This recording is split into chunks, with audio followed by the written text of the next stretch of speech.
Hi friends, welcome to my channel. I hope everyone is doing well. Today we are going to solve Leetcode problem 3136 valid word.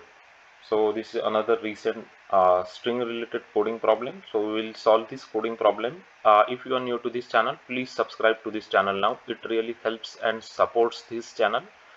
So let's start. A word is considered valid if it contains minimum of 3 characters.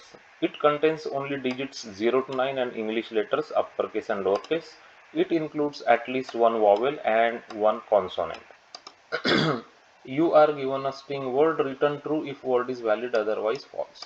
So this is what the problem says. A, E, I, O, U are the and their uppercases are vowels that's given to us, and other letters will be consonant. So we know that.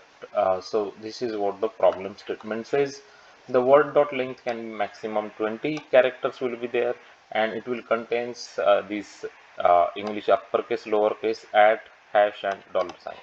So let's understand this problem better with some examples. So the first word is a valid word, right? Because it has uh, the condition, right? So all the English characters and these are the digits. So this is a valid word and it is more than 3 length, right? So these are the conditions we have to take care of, right? So more than 3 length and digits and letters. So this is valid word. This is not a valid word because it's not less than 3 length, right? So it cannot be less than 3 length. So minimum 3 length, so that is not valid. This is also not a valid word because it contains, why? Because it contains a dollar sign. So dollar sign, it means that it's not valid word according to their rules, right? So this is what we want to find out, if this given string is a can be considered as a valid word or not, right? So for that we'll use the Java's character class. The character class, if you don't know, this is the character class of Java. So make sure you know this class. It has a lots of useful method, is letter or digit, is letter or digit, is lowercase, and lots of other important methods. So uh, take a look at this class, but this is how we can actually write down the Java code. So I'll show you the Java code for this one. So is valid is what we are implementing. What is given to us. So first we will check its length. If its length is less than 3, then we will directly return false. Now here we will take two values, right? Two variables, vowel count and consonant count, and we will start iterating through the given word character by character, right? So for that we will say word dot to char array and we get the character. We will use the character class is letter or digit method, right? Is letter or digit, I shown you that method just now, right? Is letter or digit method. So you can read these things, but it checks whether it's a letter or it's a digit, then it returns true, right? So if it returns if it's not a letter or digit, you will directly return false. It cannot be a valid word. After that you will check if this is a letter, this character is a letter or not letter, right? If it is letter, then we want to convert that into lowercase first, and we will check if it is vowel or not, right? If it is vowel, we will increment vowel count, otherwise we will increment consonant count. So is vowel is a helper method that we have it over here. So it's just a static method. So we just check here if it is A, E, I, O, U character, then it's a vowel, right? So that's what we are checking here. So we are actually counting the vowel and consonant, correct, in this loop. So everything will be done in this for loop, all these things, correct. Once you come out of the for loop, right, then you have to check the vowel count and consonant count. If it is zero, it means that you will return false basically, right? Let me just so you will return false if it is zero, because at least one vowel is required, at least one consonant is required, right?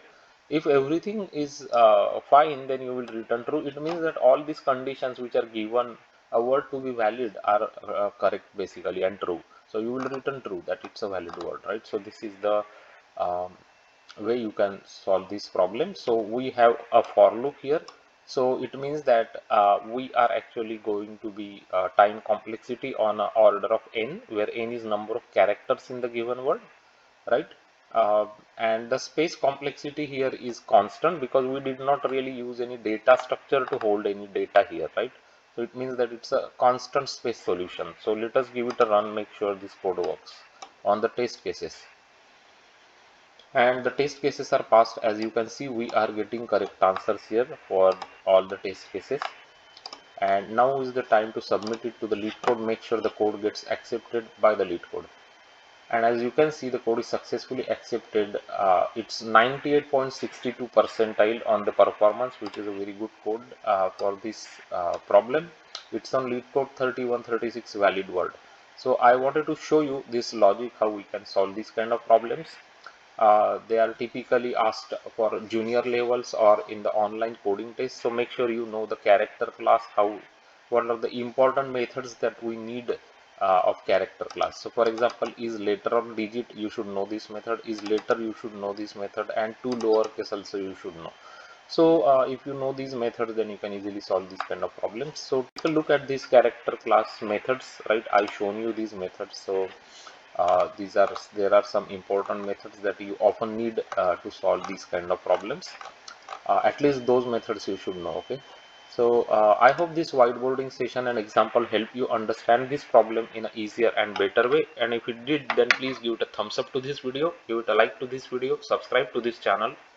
Your subscription is really helpful, and it really helps and supports this channel. It takes a lot of efforts to create these videos, so if you want to appreciate the efforts, then you can give it a like, subscribe to the channel, and click on the bell notification icon so you won't miss our upcoming interesting solved problems videos. More than 500 solved coding problems are here on this channel for you. That includes graphs, matrices, binary search trees, binary trees, data structures problems that include stacks, queues, priority queues, min heap, max heap, and a lot more. So don't forget to check out our playlist. It has lots of interesting videos waiting for you there, and you will definitely learn a lot from this channel. Keep learning, keep coding, keep solving more varieties of coding problems, and thanks for watching this video, and have a great day ahead.